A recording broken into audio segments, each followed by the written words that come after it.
kepada Allah Subhanahu wa taala berada di dua lingkungan yang dua-duanya adalah muslim.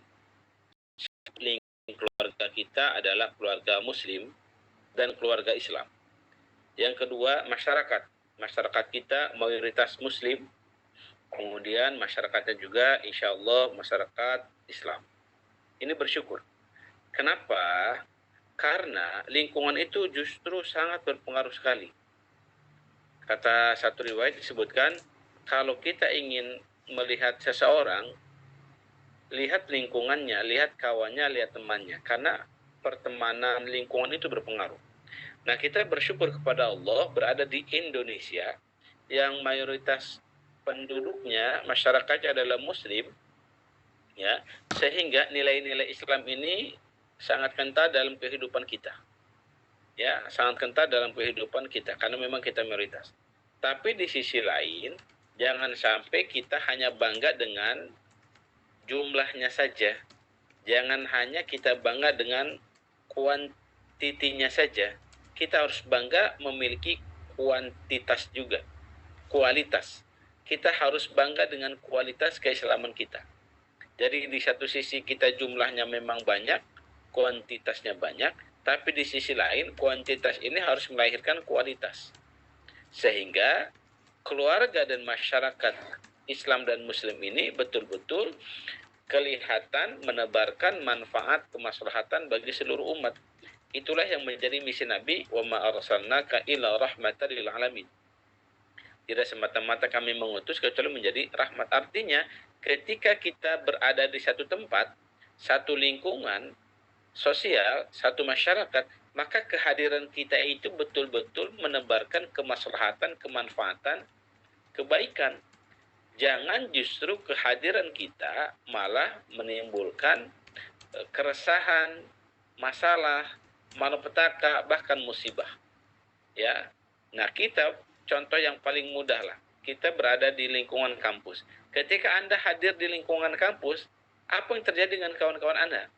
Ketika kawan-kawan lagi kumpul lalu Anda datang dan kawan-kawan itu senang, berarti Anda menjadi rahmat bagi mereka.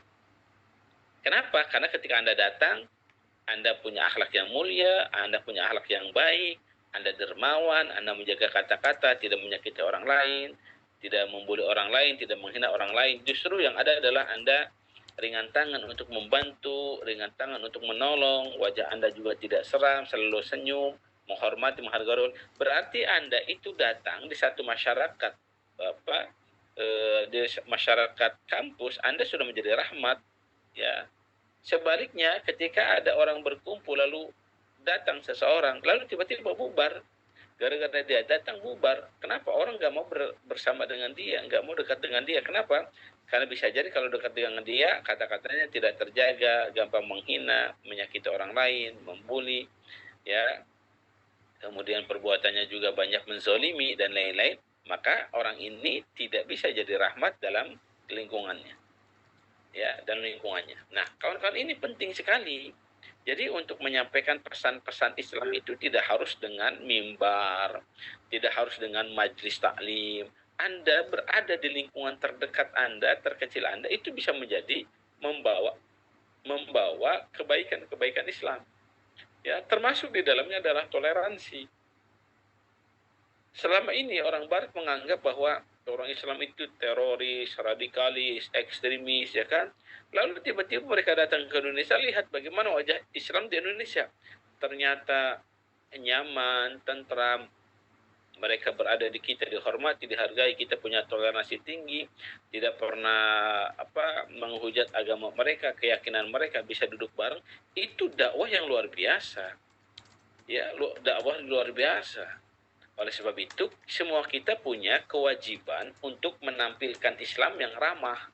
Semua kita punya kewajiban untuk menampilkan Islam yang betul-betul bisa bersahabat dengan siapapun.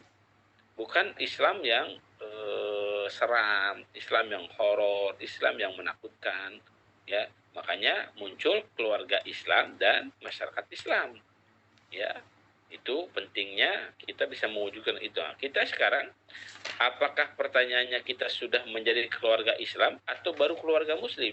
apakah di kita sudah keluarga masyarakat Islam atau masyarakat Muslim. Kalau Islam itu ajarannya, kalau Muslim itu orangnya. Ya. Nah, ini menjadi PR buat kita semua.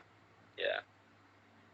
Baik, jadi kita harus menampilkan wajah-wajah Islam itu di hadapan orang lain, betul-betul wajah yang ramah, yang tentram, yang damai, yang tidak menakutkan. Justru ini yang dibutuhkan oleh dunia. Ya, makanya Islam di Indonesia ini membuat orang lain itu penasaran apa sih yang terjadi di Islam di Indonesia. Ya kan, Indonesia itu pulaunya ratusan ribu, bahasanya ratusan ribu, agamanya juga banyak, tapi bisa bersatu dalam NKRI. Arab itu bahasanya sama, Arab, agamanya juga mayoritas Islam, sukunya nggak terlalu banyak, tapi mereka terpecah menjadi 7 negara. Itulah hebatnya Islam di Indonesia.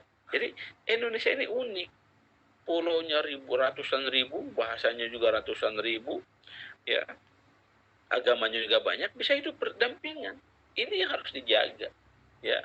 Makanya ada orang-orang yang tidak suka kalau di Indonesia itu damai, diadu domba, ya kan, dipecah belah dan lain-lain. Maka hati-hati, ya, kita harus tetap menjaga kebinakan kita, persatuan kita, dan NKRI harga mati, nggak bisa dipecah-pecah lagi. Ya, baik, silakan kelompok 9.